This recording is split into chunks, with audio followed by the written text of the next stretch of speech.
ঠাকুরকে আমরা যা দিই তা কখনো পরিমাপ করা যায় না। আমি যদি কোটি টাকার মালিক হই, 1 লক্ষ টাকা আমার কাছে কিছু না। তাই এইটা নিয়ে অহংকার করার কিছু নেই। আমি যে ইষ্টবৃত্তিটা দিই তিনি দয়া করে গ্রহণ করে, এটাই তো আমাদের অহংকার, এটাই তো আমাদের গর্বের যে তিনি জগতের মালিক হয়েও আমার কাছ থেকে কিছু গ্রহণ করছেন, এর সাথে আমার তার ভালোবাসা বাড়ে। ঠাকুরকে একদিন বললেন যে, এক ভক্ত বললেন যে ইষ্টবৃত্তি কি না করলেই না ঠাকুর? আপনাকে ভালোবাসলেই তো হয়, আপনার কথা মেনে চললেই তো হয়। তাহলে আমার কথা মেনেই যদি চলবে, আমিই তো ইষ্টবৃত্তিটা করতে বলছি। রাস্তার কুকুরকে যদি একদিন একটা বিস্কুট দাও, 2 দিন যদি দাও, 3 দিন যদি দাও, 4 দিনের দিন যখন ওই রাস্তা দিয়ে হেঁটে যাবে, ওই কুকুরটা তোমার দিকে চেয়ে থাকবে। তুমিও তার প্রতি মায়াই পড়ে যাবে, তুমিও তাকে না দিয়ে থাকতে পারবে না। তাহলে ভাবতে পারছো, তুমি যদি আমাকে যদি দাও, আমার প্রতি তোমার কতটা টান গজাতে পারে। এই টান যদি না গজাও, তাহলে আমার কথা তোমরা মানবে কেন?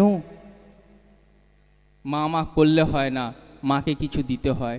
মারা তার সন্তানকে ভালোবাসে, ছোট থেকে খাইয়েছে পড়িয়েছে বলে তার প্রতি অত টান। মাঝখানে আগে একটা ভিডিও আমি দেখেছিলাম সোশ্যাল মিডিয়াতে, এক বৃদ্ধাশ্রমে এক সাংবাদিককে সেই মা বলছেন যে আমার ছেলে কলেজের প্রফেসর, আমি বৃদ্ধাশ্রমে থাকি, আমার স্বামীও বৃদ্ধাশ্রমে থাকতেন, তিনি মারা গেছেন। তার ছেলেকে বৌমাকে নিয়ে থাকে, সে কলেজের প্রফেসর, ওই মাও চাকরি করতেন। তিনি তার জীবনের কথা বলছেন, কত কষ্ট করে ছেলেকে বড় করেছি, আমরা দুজনেই চাকরি করেছি কষ্ট করে, ছেলেকে বড় করেছি কষ্ট করে, তবুও ছেলে আজকে শেষ বয়সে আমাকে বৃদ্ধাশ্রমে রেখে দিয়েছে, আমার স্বামীকেও রেখে দিয়েছিলেন। এটাই শুধু কষ্টের, তা নাহলে এখানে বেশ আনন্দেই আছি। আমি তখন ওই ভিডিওটা দেখলাম এবং সেখানে কমেন্টে গিয়ে দেখলাম যে সকলে কমেন্ট করছে, মন্তব্য করছে, এইরকম ছেলের সমাজের দরকার নেই। যে ছেলে লাখ লাখ টাকা ইনকাম করে তার মা বাবাকে বৃদ্ধাশ্রমে রাখে, দেখতে জানে না, সেই ছেলে সমাজের কখনো ভালো ছেলে হতে পারে না। খুব স্বাভাবিক কথা। কিন্তু আমি ভাবলাম সেই কথাটি মাটি বললেন, আমি আর আমার স্বামী দুজনেই চাকরি করে কাজ করে ছেলেকে বড় স্কুলে পড়িয়েছি, বড় ভালো পড়াশুনো করিয়েছি, ভালো বই কিনে দিয়েছি, ভালো জামা কিনে দিয়েছি, ভালো জুতো কিনে দিয়েছি, সে শিক্ষিত হয়েছে, সে আজকে ভালো চাকরিও করে, লক্ষ টাকা ইনকামও করে, কিন্তু বাবা মাকে দেখে না। এটা কি সত্যি সেই ছেলে কোনো ভুল করেছে? আপনাদের কি মনে হয়?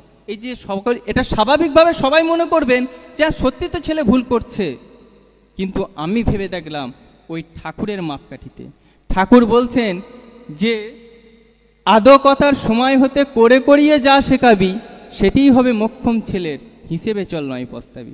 ওই ছেলেটা যখন বাচ্চা ছিল, যখন তার মায়ের সঙ্গে সময় কাটানো দরকার ছিল, তার মায়ের ভালোবাসা পাওয়া দরকার ছিল, বাবার শ্রদ্ধা পাওয়া দরকার ছিল, তখন সে চাকর বাকর দ্বারা মানুষ হয়েছে। তারা দুজনেই কাজে বেরিয়ে যেতেন সকালে, যখন ছেলে ঘুমাতেন, আর যখন ফিরতেন তখনও ছেলে খাওয়া দাওয়া করে রাতে ঘুমিয়ে গিয়েছেন। ওই ছেলে ছোটবেলাতে শিখিয়েছে যে নিজের প্রিয়জনদেরকে চাকর বাকর দিয়েও সেবা করানো যায়। তো ও আজকে যখন বড় হয়েছে, তখন তার বৃদ্ধ মাতাকেও সে তার দায়িত্ব পালন করছে, শুধু চাকর বাকর দিয়ে বা বাইরের লোকে দিয়ে সেবা করানো, সেটা বৃদ্ধাশ্রমী হোক বা যাই হোক, সে যেটা পেয়েছে সেটাই তার বাবা মাকে ফিরিয়ে দিচ্ছে। আমাদের শাস্ত্রের একটা কথা আছে সন্তানদের উদ্দেশ্যে, যে তোমরা স্মরণ করো শিশু অবস্থায় তোমার পিতা মাতা তোমাকে কিভাবে পালন করেছে, সেইভাবেই তোমরা যেন তোমার বৃদ্ধ পিতামাতাকে শিশু মনে করো।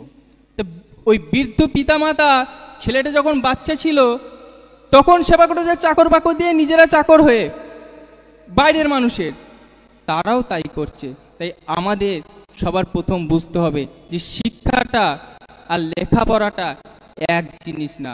বড় বড় ডিগ্রি ধারণ করে লেখাপড়া শেখা যায়, বড় হওয়া যায়, কিন্তু প্রকৃত শিক্ষিত হতে গেলে কেমন করে বাবাকে শ্রদ্ধা করতে হয়, কেমন করে মাকে ভক্তি করতে হয়, কেমন করে গুরুজনকে ভালোবাসতে হয়, শ্রদ্ধা করতে হয়, তাদের কথা নির্দেশ মাথায় নিয়ে চলতে হয়, সেইগুলো শেখানোর জন্যে প্রয়োজন কিন্তু পরম গুরু, যিনি সংসারটা করেছেন সেই পরম শিক্ষক শ্রী শ্রী ঠাকুর অনুকূলচন্দ্র।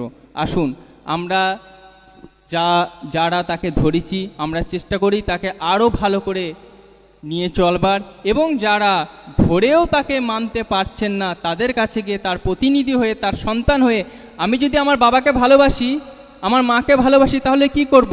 আমার ভাই যদি জলে ডুবে যায়, আমার ভাই যদি অযোগ্য হয়, আমি তাকে যোগ্য করে নেব।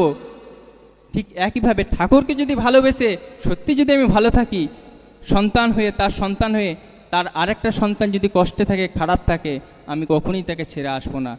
আমরা যেন ডিপি ওয়ার্কের মধ্য দিয়ে তাদেরকে কাছে ডেকে নিই, তাদেরকে ভালোবেসে আপন করে নিয়ে ওই ঠাকুরের সঙ্গে সুকেন্দ্রিক করে আমরা আরও বড় হয়ে উঠি। সকলে ভালো থাকবেন। জয় গুরু।